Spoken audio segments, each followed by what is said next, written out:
Hi there, this is Alex, Ukrainian civilian, and today is April 2nd, and I'm recording another video for you guys.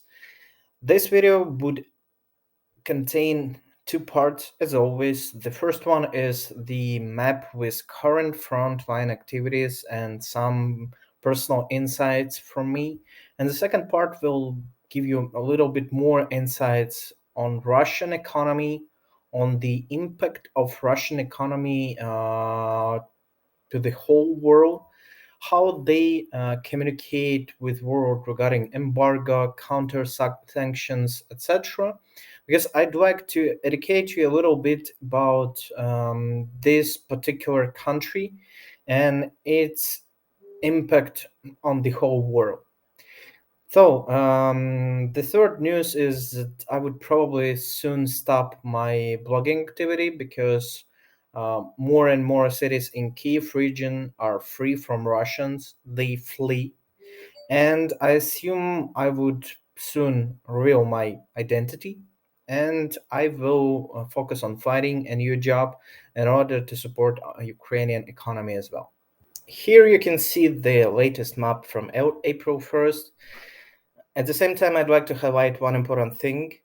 Right now, our army is publishing results with a particular time lag because when Russians claim they will leave north regions of Ukraine in order to focus on Donbass, I heard, let's say, all these farewell gifts sent by our army on March 30th. At the same time, I started to see some photos, footages only on April 1st. So it took 2 days to show the results of these gifts. So right now, Russian army tries to flee from Kyiv. It's very problematic because they're constantly attacked by Ukrainians.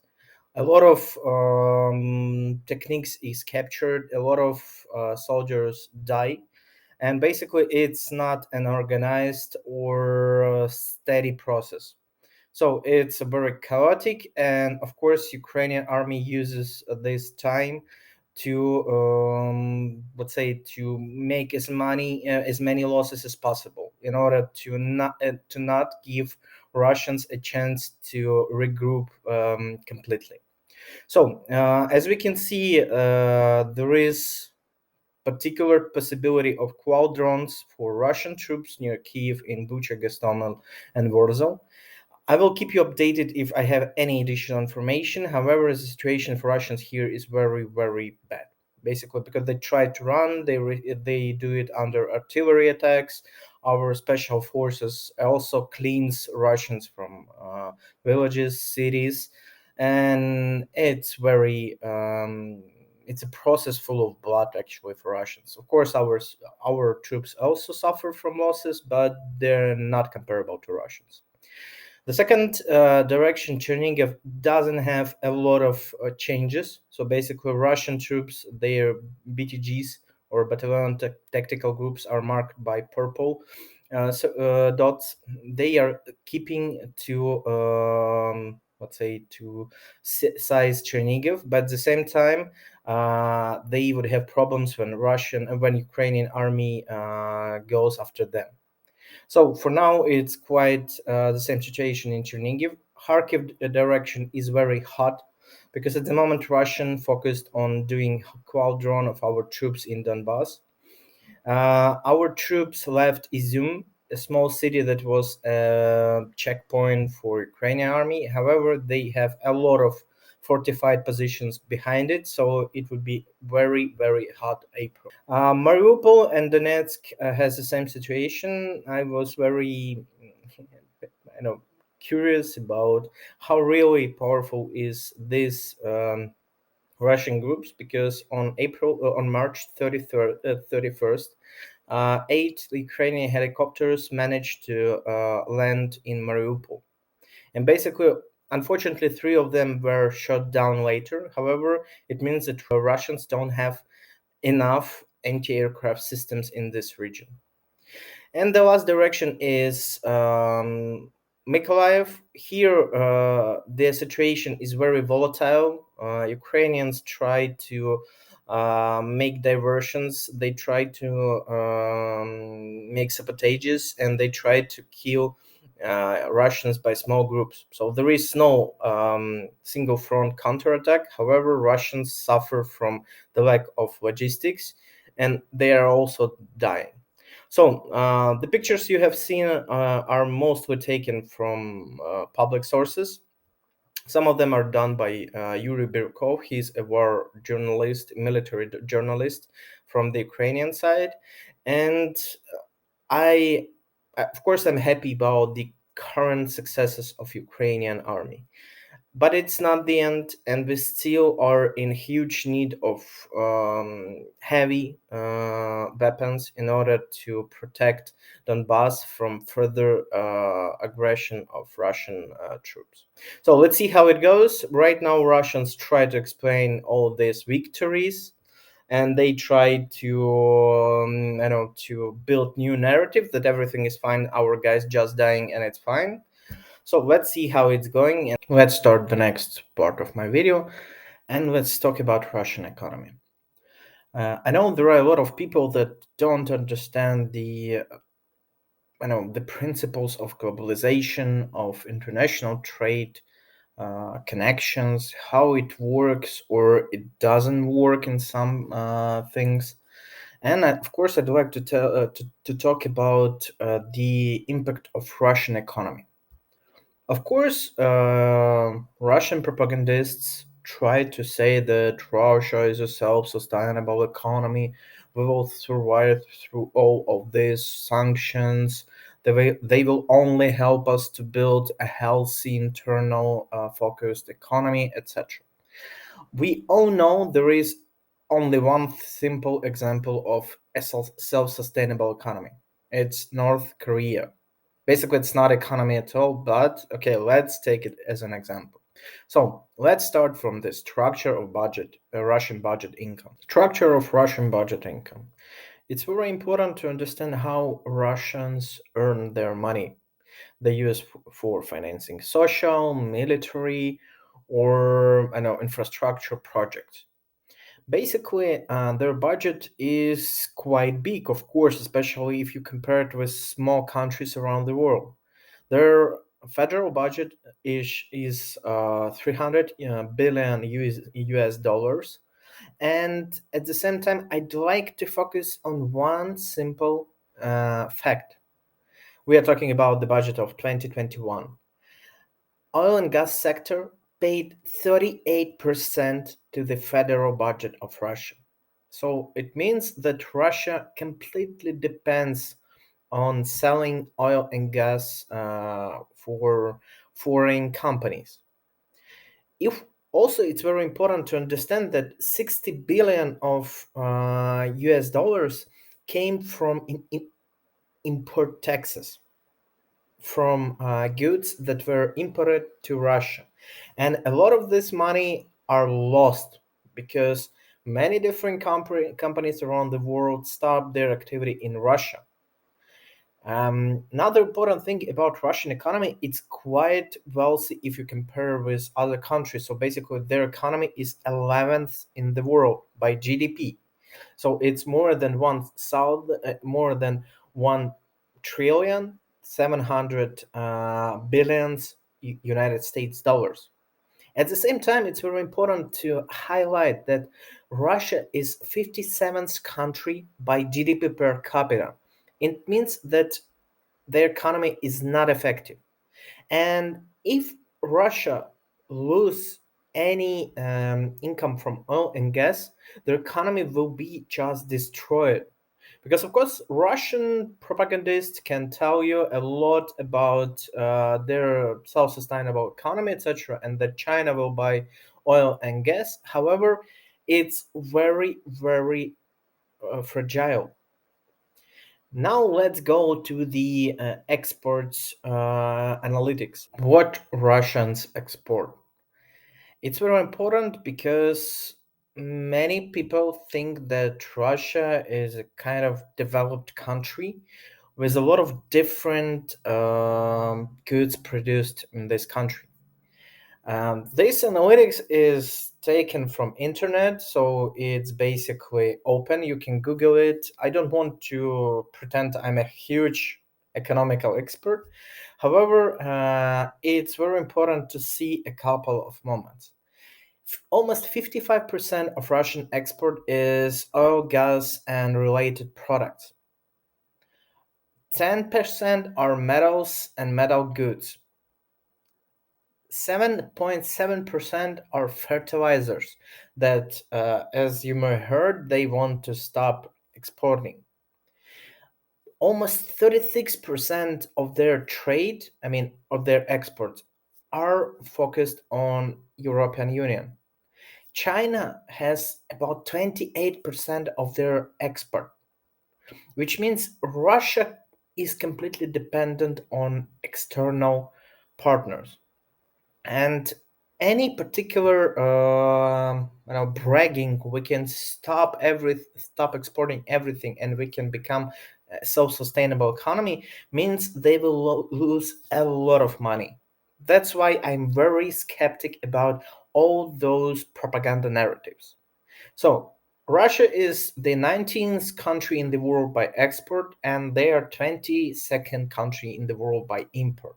So basically, they're an important player in the global economy, and it means you cannot just withstand any of this share, any of these export import activities without having huge impact on your own economy, on your own welfare.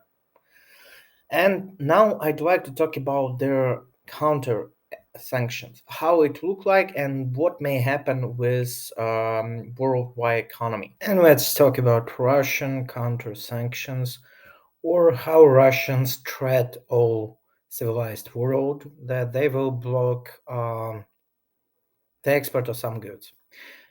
I already told you that Russia completely depends on selling their resources. They do not produce and do not export any high tech equipment, machinery, it's or raw materials, or fertilizers, for example, or weapons.